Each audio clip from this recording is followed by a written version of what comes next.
Hello everyone, कैसे हैं आप लोग। आई होप कि आप लोग बहुत अच्छे होंगे, आपका स्टडी अच्छा से चलता होगा। तो देखिए आज के इस वीडियो में हम लोग क्लास 10वीं का जो है वह प्रश्नावली 1.1 का क्वेश्चन नंबर 4 नंबर क्वेश्चन को सॉल्व करेंगे। तो देखिए SCF 306 और 657, यानी SCF जो है वह 306 और 657 का जो है वह दिया है 9, यानी मोसो जो है वह 306 और 657 का दिया हुआ है 9। कहता है एलसीएम जो है वह 306 और 657 का जो है वह ज्ञात करने के लिए। ठीक है, तो हम यहाँ पे जो है वह इनको सॉल्व करते हैं। तो यानी कि जो है वह यहाँ पे जो है वह हम यहाँ पे जो है वह इनको हल दे देते हैं और जो है वह इनको सॉल्व करते हैं। तो यहाँ पे देखिए, चूंकि यहाँ पे जो है वह HCF ये जो है वह 306 और जो है वह 657 का जो है वह 9 दिया हुआ है, और जो है वह LCM जो है वह 306 और 657 का जो है वह पूछ रहा है। यही जो है वह ये दिया हुआ और यहाँ पे ये पूछ रहा है। तो यहाँ पे जो 2 नंबर होता है, यानी कि आपको हम फॉर्मूला बताए थे, वहाँ पे देखिए यानी कि हम ये फॉर्मूला यानी कि आपको बताए। यहाँ पे पहले देखिए, यहाँ पे चूंकि यहाँ पे A इक्वल टू जो है वह 306 तथा B इक्वल टू जो है वह यानी कि A इक्वल टू यानी कि मान चलिए ये जो कोई ना यानी कि ये जो 306 दिया हुआ है इनको A मान लिया, और ये 657 दिया हुआ है उनको हम B मान लेते हैं। ठीक है, यहाँ पे क्यों मानते हैं तो आपको हम बताते हैं। यहाँ पे देखिए हम लिखिएगा, यानी कि आप लिखिएगा हम जानते हैं कि हम क्या जानते हैं जी, तो हम जानते हैं चूंकि यानी कि SCF ऑफ ए बी गुने LCM ऑफ जो है वह AB, ये जो है वह यानी कि हम जानते हैं कि फॉर्मूला होता है SCF A इंटू बी, यानी कि SCF जो है वह AB का SCF गुने AB का LCM, ये जो यानी कि दोनों का गुना होता है वह जो यानी कि ये 2 नंबर है AB, इसके जो है वह गुणनफल के बराबर होता है। ठीक है, तो यहाँ पे देखिए SCF ऑफ AB, तो SCF A का स्थान पे 306 और B का स्थान पे 657, तो यहाँ पे हम यानी कि सभी का मान रखेंगे। SCF ऑफ AB यानी कि जो है वह यहाँ पे देखिए SCF ऑफ 306 657 गुने LCM है, LCM ऑफ जो है वह 306 और ये 657 गुने AB, तो A का स्थान पर 306 और ये B का स्थान पे 657। ये फॉर्मूला था, डायरेक्ट हम फॉर्मूला पे इनको डाल दिए। तो अब देखिए इसका वैल्यू जो है वह कितना दिया हुआ है, तो इसका मान दिया हुआ है 9, इसके स्थान पर हम 9 दे देंगे।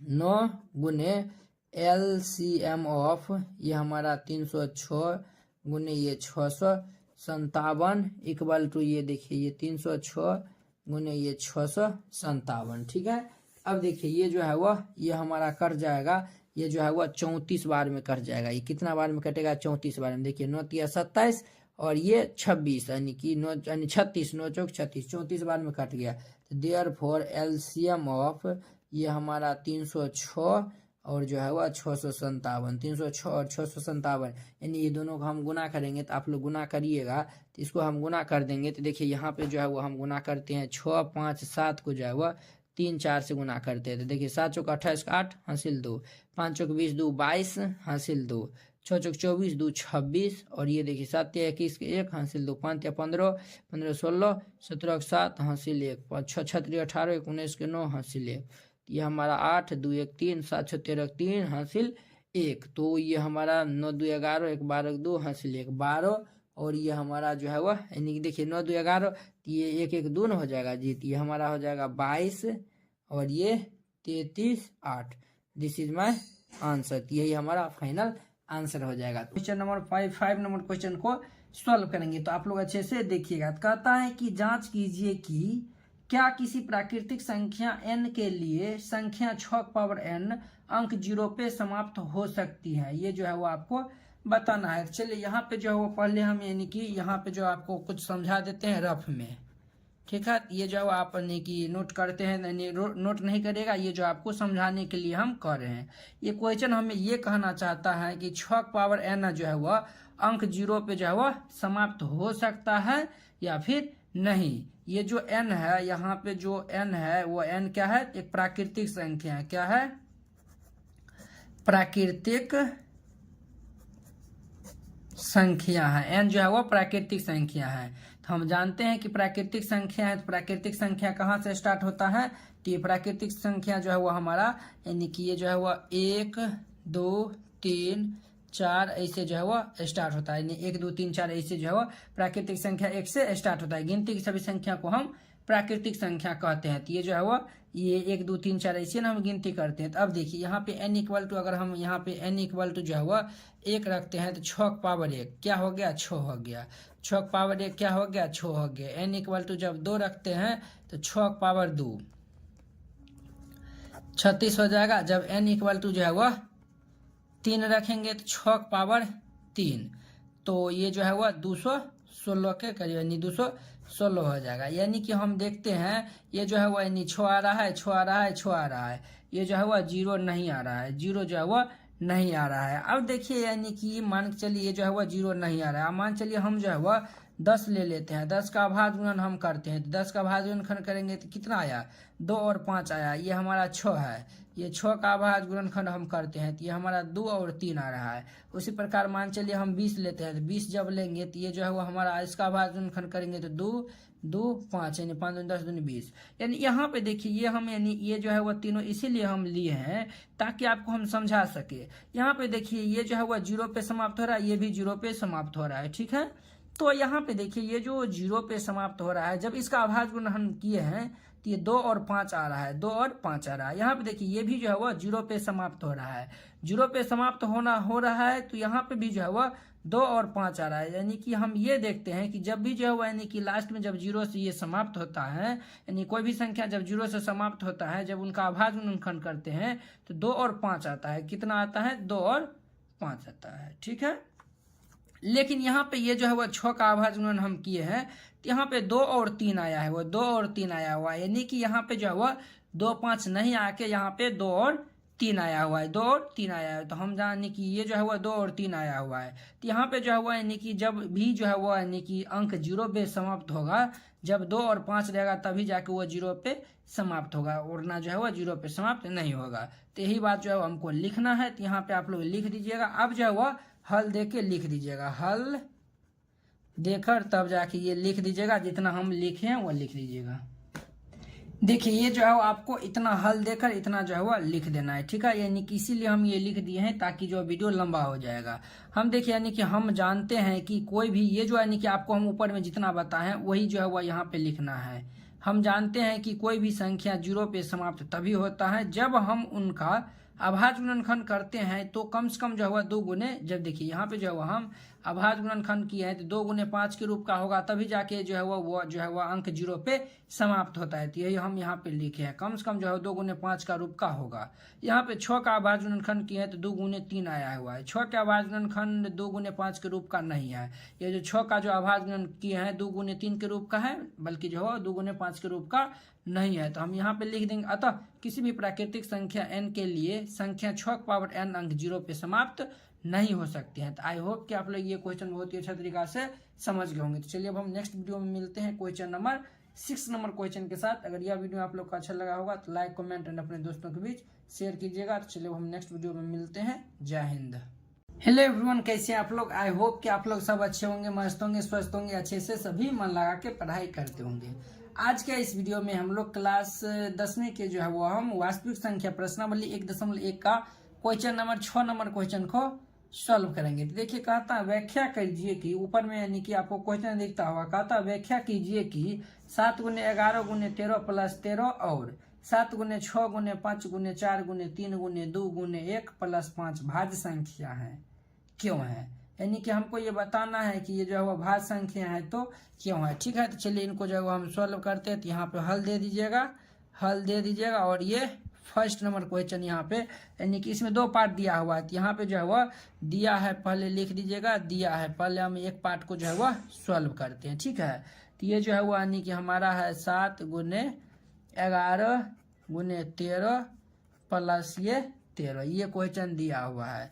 तो देखिए दोनों में 13 जो है वह यानी उभयनिष्ठ है, तो उभयनिष्ठ है, दोनों में हम 13 कॉमन ले सकते हैं। तो कॉमन ले लेंगे तो ये 7 गुने 11 प्लस यहाँ पे 1 बच जाएगा। तो अब देखिए 13 11 7 77 प्लस ही 1 हो जाएगा, यानी 13 गुने 78। 13 गुने 78। यहाँ पे देखिए भाज्य संख्या है क्यों, यानी भाज्य संख्या का रहा है। तो भाज्य संख्या का डिफिनीशन क्या होता है, तो भाज्य संख्या हम उस संख्या को कहते हैं जो एक और जो है वह अपने आप और किसी अन्य से भी जो है वह यानी कि लगना चाहिए, यानी कि कटना चाहिए, तब जाके उसको हम भाज्य संख्या कहेंगे। फॉर एग्जाम्पल जो है वह मान के चलिए ये जो है वह 20 है, 20 है, तो 20 जो है वह ये जो है वह 1 से भी लगता है, और ये देखिए ये जो है वह 2 से भी लगता है, और जो है ये 5 से भी लगता है, और ये खुद अपने आप से भी लगता है। इस नंबर को ये जो है वह ये संख्या हमारा भाज्य संख्या है। तो भाज्य संख्या का जो है वह यही डिफिनीशन होता है कि जो है भाज्य संख्या एक और जो है वह खुद से लगे, और जो है ये खुद से लगे, एक और जो है वह खुद से लगे, और जो है वह किसी दूसरे से भी जो है वह कटना चाहिए, तो उसी संख्या को हम भाज्य संख्या कहते हैं। तो यहाँ पे जो है वह या देखिए ये जो है वो 78 है, देखिए 13 है और ये 78 है, तो 78 है, तो 78 का जो है वो यानी कि अभाज्य गुणनखंड, यानी कि यहाँ पे जो 78 का जो है वो हम यानी कि 78 जो है वो हमारा यानी कि ये जो है वो भाज्य संख्या, 78 एक भाज्य संख्या, क्योंकि जो है वो इसके अभाज्य गुणनखंड करिए तो यहाँ पे देखिए ये 13 गुने ये इसको अभाज्य गुणनखंड करेंगे तो ये 2 गुने ये 3 गुने ये 13 आएगा।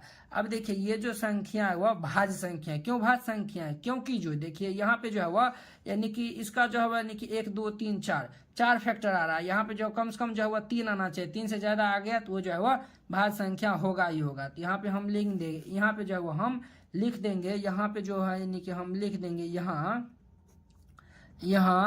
13 2 3 अभाज्य संख्या है, 13 2 3, और ये सभी जो है वह कौन सी संख्या है, तो अभाज्य संख्या है। तो यहाँ पे लिख देंगे ये हमारा जो है वह अभाज्य संख्या है, ये लिख दीजिएगा। अतः अंकगणित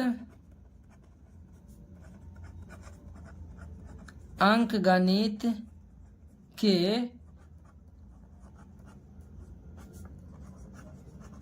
आधारभूत प्रमेय से 7 गुने 11 गुने 13 प्लस 13 भाज्य संख्या है, भाज्य संख्या है। आई होप कि आप लोग ये क्वेश्चन बहुत ही अच्छा तरीका से समझ गए होंगे। इसका जो है वह सेकेंड पार्ट है वो भी जो है वह आप इसी तरीका से सॉल्व कर सकते हैं। तो ये जो है वह दिया हुआ यहाँ पे जो है वो हम सॉल्व कर देते हैं, तो आप लोग अच्छे से देखिएगा।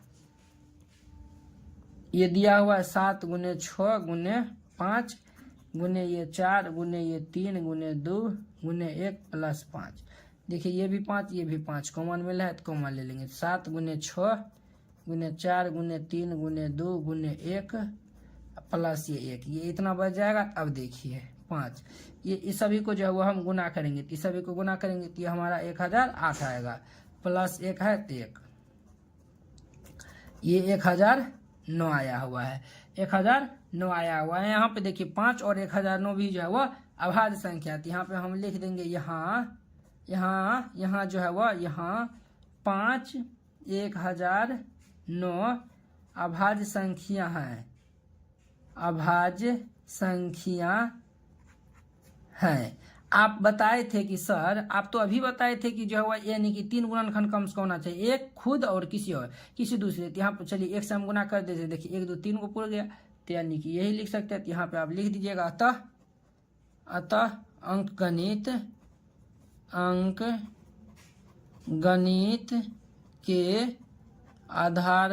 अंकगणित के आधारभूत प्रमेय से 7 गुने 6 गुने 5 गुने 4 गुने 3 गुने 2 गुने 1 प्लस 5 भाज्य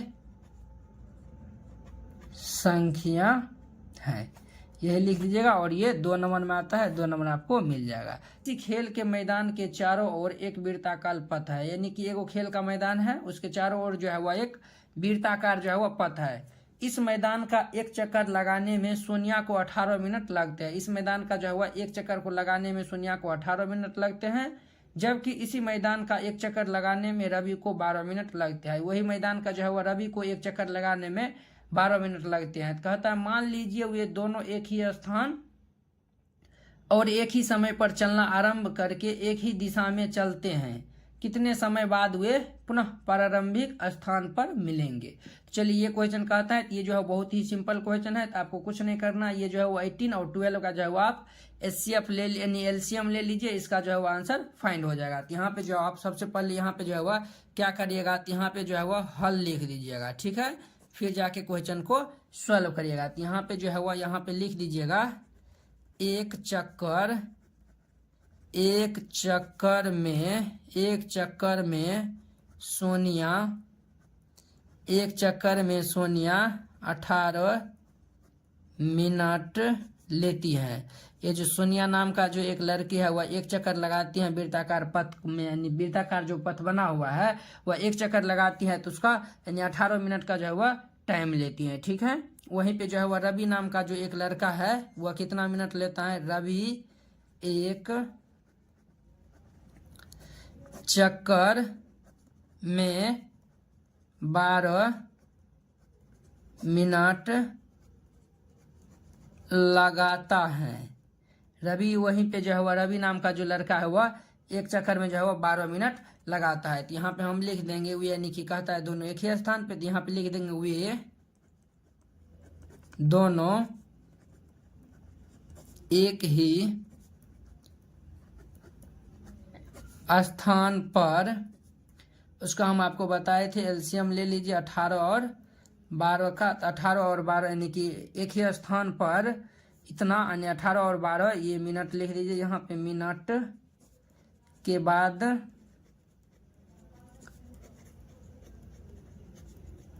मिलेंगे। यहाँ पे जो 18 और 12 का जो है एलसीएम ले लीजिए। तो यहाँ पे जो आपको हम अभाज्य गुणनखंड विधि से कैसे एलसीएम ज्ञात करते तो वो बताए थे। देखिए 18 का अभाज्य गुणनखंड करिएगा, तो यहाँ पे हम करते हैं, तो यहाँ पे 2 से लगाएंगे 9, 3 से लगाएंगे तो ये हमारा कितना होगा, तो ये 3 हो जाएगा। अब 12 लगाते हैं, तो 12 का 2 से पहले लगाएंगे 6, 2 से लगाएंगे 3, यानी कि ये हमारा आएगा 2 गुने 3 और 12 है, तो 12 को हम लगाएंगे तो 2 गुने 3। तो अब देखिए ये 2 गुने 3 को हम, यानी कि 3 गुने 3 है, तो ये हम 3 का यानी कि स्क्वायर लिख सकते हैं। देखिए 2 बार है, ये 2 के स्क्वायर गुने ये 3, ठीक है। तो यहाँ पे देखिए एलसीएम हम निकालते हैं, एलसीएम जो ये 18 और 12 का एलसीएम हम निकालेंगे। तो एलसीएम निकालने के लिए क्या कंडीशन होता है, तो आपको बताए थे। यहाँ पे देखिए यानी कि 2 का अधिकतम जो पावर होगा उनको हम लिखेंगे, तो 2 का अधिकतम पावर 2 है, तो ये 2 गुने 3 का अधिकतम पावर 2 है, तो ये हम लिख देंगे 3 का अधिकतम पावर 2। तो अब देखिए जो है वह यानी कि इसको जो है वह गुना करते हैं, तो 2 दूनी 4 गुने 3 3 9, 9 चौक कितना हुआ 36, यानी कि दोनों जो है वह यानी 36 मिनट के बाद जो है दोनों प्रारंभिक स्थान पे जो है वह मिलेंगे। तो वही यहीं पे जो है वह लिख देंगे, यहाँ पे हम लिख देंगे अतः वे 36 मिनट के बाद पुनः प्रारंभिक स्थान पर मिलेंगे। यही जो है आप लिख दीजिएगा और यही जो है इसका फाइनल हमारा आंसर हो जाएगा। हम यानी कि सॉरी उदाहरण नंबर जो है 1 नंबर उदाहरण को सॉल्व करेंगे। तो देखिए कहता है, विचार करने के लिए कहता है 4 का पावर n जो है वो अंक 0 पे कभी समाप्त होगा या नहीं होगा, ये जो है वो विचार करने के लिए कहता है। इसी टाइप का क्वेश्चन जो है प्रश्नावली 1.1 का क्वेश्चन नंबर 5 नंबर क्वेश्चन था, तो उसको जैसे सॉल्व किए ठीक उसी प्रकार इसको हम सॉल्व करेंगे। तो देखिए यानी कि हम इसको जो है वो पहले रफ के थ्रू जो है वो समझते हैं। तो यहाँ पे इसको जो है आप नहीं भी उतारिएगा तो चलेगा, ठीक है। देखिए कहता है 4 का पावर n जो है वह अंक 0 पे समाप्त होगा, ये जो है वह कहता है बताने के लिए। ये जो 4 का पावर n है वह अंक 0 पे समाप्त होगा, यस या नो जो है वो आपको बताने के लिए। तो देखिए n जो है वह यहाँ पे कह रहा है n जो है वह क्या कौन सी संख्या है, तो हमारा n जो है वह प्राकृतिक संख्या है। n जो है वह क्या है, प्राकृतिक संख्या। तो हम जानते हैं प्राकृतिक संख्या है तो वो 1 2 3 4 यानी गिनती की सभी संख्या को हम प्राकृतिक संख्या कहते हैं। तो देखिए 4 का पावर 1 रखेंगे तो 4, यानी n का स्थान पे जो है 1 2 3 ऐसे है, तो n का स्थान पहले 1 रखेंगे तो 4, n का स्थान पे 2 रखेंगे 4 चौक 16, जब n का स्थान पे 3 रखेंगे तो 16 चौक 64। देखिए ये 4 आ रहा है, 6 आ रहा है, यानी कि 4 आ रहा है, ये जो है वो अंक 0 पे समाप्त नहीं हो रहा है। अब मान चलिए हम ले लेते हैं कि जो है वो यानी कि हम मान चलिए 10 ले लेते हैं, 10 जो है वो हम यानी कि लिए हैं, वो जो है वो अंक ये जो 0 है वो 0 पे समाप्त हो रहा है। यहाँ पे देखिए 10 का अभाज्य गुणनखंड करेंगे तो 2 गुने 5 आया है, यानी कि 2 गुने 5 आया। अब मान चलिए ये जो है वो हम 10 का जो है वो अभाज्य गुणनखंड किए हैं, 2 और 5 आया। उसी प्रकार हम 20 का अभाज्य गुणनखंड करेंगे तो ये हमारा कितना आएगा, तो 2 आएगा और ये 5 आएगा और फिर ये 2 आएगा, ठीक है। उसी प्रकार से मान चलिए 50 का करेंगे तो 50 का करेंगे तो कितना होगा, तो ये हमारा 2 होगा यानी 2 होगा और ये हमारा 5 होगा, 5 होगा। उसी प्रकार से मान चलिए 100 लेते हैं, 100 जब हम लेंगे तो ये 2 आएगा और फिर ये 2 आएगा और फिर ये 2 आएगा, 2 दूनी 4 दूनी 8 यानी 2 दूनी 4 और ये हमारा 5 आएगा और फिर हमें ये 5 आएगा, यानी कि हम 100 का अभाज्य गुणनखंड किए 2 2 5। यानी कि जब भी हम ये देख रहे हैं कि जब भी जो है वो अंक 0 पे जो है वो ये समाप्त हो रहा है, जब उसका अभाज्य गुणनखंड करते हैं तो 2 और 5 होना चाहिए। जब 2 और 5 होगा तभी जाके वो अंक 0 पे समाप्त होगा, वरना 0 पे समाप्त नहीं होगा। तो वही बात यहाँ पे हम लिखते हैं, तो आप लोग अच्छे से देखिए। अब देखिए ये जो है हल देकर आप ये यहाँ से लेकर यहाँ तक जो है वो लिख दीजिएगा। जो आपको हम ऊपर अभी बताए हैं वही यहाँ पे लिखा हुआ है, वो कैसे हम आपको बताए हैं तो वो अभी आपको हम जो है वो समझाते हैं। देखिए हम जानते हैं कि कोई भी संख्या 0 पे तभी समाप्त होता है जब हम उनका अभाज्य गुणनखंड करते हैं तो कम से कम 2 गुने 5 के रूप का होना चाहिए। अभी आपको हम यानी कि एग्जाम्पल दिए थे कि जब भी जो है वह अंक 0 पे समाप्त होगा वह 2 गुने 5 के रूप का होना चाहिए, यानी कि जब जो है वह 0 पे जो है वह अंक समाप्त होता है तब जो है वह 2 गुने 5 के रूप का होना चाहिए। तो यही हम लिखे, हम जानते हैं कि जब कोई भी संख्या 0 पे समाप्त होगा तो वह 2 गुने 5 के रूप का होगा। यहाँ पे 4 का जो है यानी कि 4 का अभाज्य गुणनखंड किए हैं तो हमारा 2 गुने 2 आया है, यानी 4 का अभाज्य गुणनखंड किए हैं तो 2 गुने 2 आया है, लेकिन यानी कि अंक 0 पे समाप्त होने के लिए 2 गुने 5 आना चाहिए। यहाँ तो स्पष्ट ही यानी कि हो जाए, यही स्पष्ट हो गया कि ये जो है वो अंक 0 पे समाप्त नहीं हुआ, यानी कि 4 का अभाज्य गुणनखंड के जो है वह 2 गुने 5, यानी यहाँ पे लिख दीजिएगा 2 गुने 5। यहाँ पे जो है वह 2 गुने 5 के रूप का नहीं है। अतः किसी भी प्राकृतिक संख्या n के लिए 4 की पावर n अंक 0 पे समाप्त नहीं हो सकता है। आई होप कि आप लोग ये इतना जो है वो बहुत ही अच्छा तरीका से समझ गए होंगे। 6 और 20 के अभाज्य गुणनखंड विधि से एचसीएफ और एलसीएम ज्ञात करें। संख्या जो है वह 6 और 20 है, इसको जो अभाज्य गुणनखंड विधि जो है वह एचसीएफ और एलसीएम जो है वह कहता है ज्ञात करने के लिए। तो सबसे पहले आप हल दे दीजिएगा, यहाँ पे जो है वह हल दे दीजिएगा, फिर जाके इनको जो है वह सॉल्व करिएगा। हल दे दीजिएगा फिर जाके सॉल्व करिएगा। देखिए 6 का जो अभाज्य गुणनखंड करेंगे तो यहाँ पे हम अभाज्य गुणनखंड करते हैं, तो सबसे छोटी संख्या 2 है तो 2 से लगाएंगे तो 2 तिया 6, और जो है वो हमारा 20 है तो 20 है तो पहले हम 2 से लगाएंगे, तो 2 से लगाएंगे तो ये 10, ये 2 से लगाएंगे तो 5।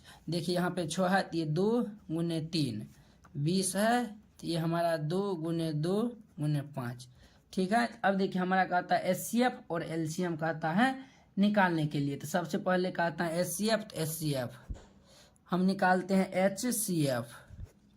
एचसीएफ निकालते थे। आपको हम यानी कि एक्सरसाइज के क्वेश्चन को सॉल्व करते थे तो वहां पर भी बताए थे कि जो है वो हम एचसीएफ कैसे फाइंड करते हैं। देखिए जो दोनों में जो है वह कॉमन मिलता है उसको हम लिख देते हैं। तो यहाँ पे देखिए 2 और 2 जो है वह दोनों में कॉमन मिला है, यही जो हमारा ये हमारा एचसीएफ हो जाएगा, यही हमारा आंसर हो जाएगा, ठीक है। नहीं तो जो है वह इसको ऐसे भी समझ सकते हैं 2 की पावर 1 गुने 3 की पावर 1, और यहाँ पे देखिए 2 की पावर 2 गुने 5 की पावर 1। अब देखिए यहाँ पे जो है वह देखिए यहाँ पे जो है वह यानी दोनों में 2 मिल रहा है, तो दोनों में 2 मिल रहा है तो 2 का जो है वह सबसे कम पावर किसका है, यानी कि सबसे कम जो है वह घात का कौन सा है, तो ये हमारा 2 है, तो ये हमारा 2 हो जाएगा। तो उम्मीद करते हैं कि आप लोग ये समझ गए होंगे। तो ये हमारा एचसीएफ था। अब हम निकालते हैं एलसीएम, निकालते हैं एलसीएम कैसे निकालते हैं। तो देखिए ये जो है वो 2 है, तो 2 का जो है अधिकतम घात कितना है 2 है, तो इसको हम लिख देंगे यहाँ पे 2 की पावर 2 गुने। यहाँ पे देखिए 3 का पावर जो है वो यानी कि 3 का जो अधिकतम पावर कितना है 1 ही है, तो यहाँ पे हम लिख देंगे 3 की पावर 1 गुने। 5 की पावर अधिकतम 1 है, तो यहाँ पे लिख देंगे 1। यानी कि जो है वह ये आप याद रखेगा एचसीएम जो है वह दोनों में जो मिलेगा वो हम लिख देंगे, एलसीएम में जो मिलेगा वो भी, नहीं मिलेगा वो भी। देखिए ये जो है वो 2 2 मिल गया, वो भी हम लिख दिए यहाँ पे। अगर हम इनको लिखना चाहेंगे तो 2 गुने 2 गुने ये 3 गुने 5 हुआ। देखिए यानी एलसीएम जो है वो यानी कि दोनों जो है वो मिल जाएगा, वो भी लिख दीजिएगा, जो नहीं भी मिलेगा वो भी लिख दीजिएगा। देखिए ये तीनों नहीं मिला, ये भी लिख दिए हैं। तो अब देखिए सबको गुना कर दीजिए, 5 या 15 दूनी 30 दूनी 60। ये जो है हमारा क्या होगा, तो फाइनल आंसर हो जाएगा। तो उम्मीद करते हैं कि आप लोग ये क्वेश्चन जो है बहुत ही अच्छा तरीका से उदाहरण दो जो है वो बहुत ही अच्छा तरीका से समझ गए होंगे। अभाज्य गुणनखंड विधि द्वारा 96 और 404 का जो है वह एचसीएफ ज्ञात करें और फिर जो है वह इनका एलसीएम ज्ञात करना है। यानी अभाज्य गुणनखंड विधि जो है यानी कि जो है वह 96 और 404 का जो है वह एचसीएफ ज्ञात करना है और फिर जो है वह एलसीएम इनका ज्ञात करना है। यानी कि जो है वह 96 और 404 का जो है वह एचसीएफ एलसीएम दोनों जो है वह ज्ञात करना है। तो यहाँ पे जो है वह सबसे पहले आप जो है वह क्या दीजिएगा, तो हल दे दीजिएगा, फिर जाके इनको सॉल्व करिएगा। ठीक है, तो ये हमारा 96 है, तो यहाँ पे 96 लिख दीजिएगा और यहाँ पे 404 है, 404 लिख दीजिएगा। यहाँ पे जो है वो 96 क्या करेगा, तो अभाज्य गुणनखंड कर लेंगे। यहाँ पे हम 96 अभाज्य गुणनखंड विधि कर रहा है, तो 96 का अभाज्य गुणनखंड करेंगे। तो 96 करेंगे तो पहले यानी कि 2 हम लगाएंगे, तो 2 लगाएंगे तो 2 दूनी यानी कि ये 2 चौके 8 और ये 16, तो 2 8 16 48 हो जाएगा। 2 फिर लगाएंगे तो 2 दूनी 4 और 2 चौके 8 यानी 24। फिर 2 लगाएंगे तो 2 1 2 और 2 दूनी 4। फिर 2 लगाएंगे तो 2 6 12, 2 लगाएंगे तो 3। ये हो गया। अब 404 को करते हैं, तो 404 का अभाज्य गुणनखंड करेंगे तो ये हमारा 2 लगाएंगे तो ये 2 0 और ये 2, फिर ये 2 लगाएंगे तो ये 1 0 1, ये इतना हो जाएगा। अब देखिए ये जो है वह कोई भी संख्या से नहीं लगेगा, तो नहीं लगेगा तो 96 यानी कि ये जो है वह अभाज्य गुणनखंड की है। तो ये हमारा आया है वह 2 गुने 2 गुने क्या 2 है, तो 1 2 3 4 5 को है, तो 2 3 4 5, 2 को 5 है और ये 3 है, तो 3 दे दिए। 404 है, तो ये 2 गुने 2 गुने 101 है, तो 101 दे दिए, इतना दे दिए। तो अब देखिए हम क्या करते हैं, तो यहाँ पे एचसीएफ और एलसीएम कहता है निकालने के लिए। तो सबसे पहले हम निकाल लेते हैं एचसीएफ निकालते हैं। तो एचसीएफ हम कैसे निकालते हैं, तो आपको हम बताए थे एचसीएफ निकालने के लिए जो दोनों में मिलता हो, तो ये 2 2 दोनों मिलता है, तो ये 2 लिख दीजिए गुने ये 2 2 दोनों मिलता है, तो 2 लिख दीजिए, 2 दूनी 4, यही हुआ 4। इसका क्या होगा, तो एचसीएफ हो जाएगा। अब हम निकालते हैं एलसीएम निकालते हैं। तो एलसीएम कैसे निकालते हैं, तो आपको बताए जो दोनों में मिलता है उसको लिख दीजिए। तो ये 2 और ये भी मिलता है, तो ये भी लिख दीजिए। और देखिए कौन कौन नहीं मिला, ये पूरे टर्म जो है वह नहीं मिला है और ये भी जो है वह नहीं मिला है, तो इसको भी जो है वह कॉपी कर दीजिए। तो ये 2 गुने 2 गुने 2 गुने 3 गुने ये 101। आप ऐसे भी लिख सकते हैं या फिर यानी कि ऐसे भी समझ सकते हैं। तो 1 2 3 4 5 यानी 2 पावर 5 गुने ये 3 और यहाँ पे 2 पावर 2 गुने ये 101। यहाँ पे देखिए 2 2 दोनों में मिल रहा है, लेकिन इसका जो अधिकतम पावर कितना है, 2 पावर 5, ये लिख दीजिए। ये देखिए 3 का अधिकतम पावर 1 है, तो 3 भी लिख दिया। 3 101 का पावर अधिकतम 1 है, तो ये लिख दीजिए। अब देखिए ये सभी को गुना करेंगे, तो देखिए 2 दूनी 4, 4 दूनी 8, 8 दूनी 16, 16 दूनी 32, 32 तिया 32 को 3 से गुना करेंगे तो 3 दूनी 6, 3 तिया 9। 96 को जो है वह 101 से गुना करेंगे, तो 101 को जो है वह 96 से गुना करेंगे। तो ये गुना करेंगे तो ये हमारा आएगा 96 आएगा, आप लोग कर लीजिएगा। तो ये जो है वह 96 ये हमारा फाइनल आंसर हो जाएगा। कहता है संख्या 6, 72 और 120 का अभाज्य गुणनखंड विधि द्वारा एचसीएफ और एलसीएम ज्ञात करना है। यानी 6, 72 और 120 का जो है वह अभाज्य गुणनखंड विधि से जो है वह एचसीएफ और एलसीएम जो है वह ज्ञात करना है। यानी कि अभाज्य गुणनखंड विधि से लॉसो मोसो कहता है ज्ञात करने के लिए। तो चलिए यहाँ पे जो है वह क्या करिएगा, यहाँ पे जो है वह सबसे पहले जो है वह हल दे दीजिएगा। क्या दीजिएगा, हल दे दीजिएगा, फिर जाके इनको सॉल्व करिएगा। तो यहाँ पे जो है वह हल लिख दीजिएगा, हल, ठीक है, फिर जाके सॉल्व करिएगा। तो यहाँ पे संख्या हमें दिया हुआ है, संख्या जो है वह हमारा कौन कौन सा दिया हुआ है, 6 है और ये 72 है और जो है वह कितना है, तो और हमारा है 120 है। तो पहले जो हो क्या करिएगा, 6 का अभाज्य गुणनखंड करिएगा, 72 का और 120 का अभाज्य गुणनखंड कर लीजिएगा। तो चलिए यहाँ पे जो हम बारी बारी से सबका अभाज्य गुणनखंड करते हैं। तो 6 से करेंगे तो पहले 2 लगाएंगे तो 3।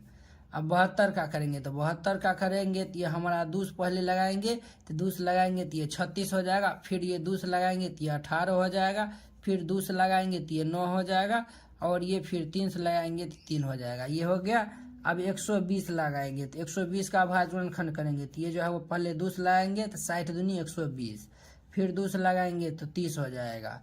फिर ये 2 लगाएंगे तो ये 15 हो जाएगा। अब ये 3 से लगेगा, 3 5 15। देखिए सभी का अभाज्य गुणनखंड कर लिए, तो यहाँ पे जो है वह लिख देना है। तो देखिए 6 2 गुने 3 यानी कि 2 पावर 1 गुने 3 का पावर 1 72 आया है। तो 72 आया हुआ है, तो 2 गुने 2 गुने 2 गुने ये 3 गुने 3 यानी कि 2 पावर जो है वह 3 गुने 3 का पावर 2। अब देखिए 120 है, 120 है तो देखिए 2 पावर यानी 2 गुने 2 गुने 2 गुने 2 और ये गुने 3 गुने 5 है। तो अब देखिए 2 पावर जो है वह यानी कि यहाँ पे 3 है, तो 2 पावर 3 गुने ये 3 का पावर 1 गुने 5 के पावर 1। अब देखिए हम यहाँ पे जो है वह लसा और कहता है मौसा ज्ञात करने के लिए, यानी कि एचसीएफ और जो है वह एलसीएम कहता है ज्ञात करने के लिए। एचसीएफ का मतलब हो जाता है मौसा। मौसा निकालते हैं, तो मौसा निकालने के लिए आपको क्या बताए थे, देखेंगे दोनों में जो है वो कॉमन मिलना चाहिए। तो देखिए 2 2 है वो 2 नहीं, ये जो है वो 2 जो है वो तीनों में है, तो ये हमारा 2 गुने 3 जो है वो देखिए इसमें है, तो ये 2 गुने 3 तो 3 दूनी 6, ये हमारा आंसर हो जाएगा। ठीक है, ये हमारा एचसीएफ था। अब हम निकालते हैं एलसीएम। एलसीएम निकालते हैं, तो एलसीएम निकालेंगे यानी कि मौसा। एलसीएम निकालेंगे मौसा निकालेंगे, तो देखिए एलसीएम हम कैसे निकालते हैं।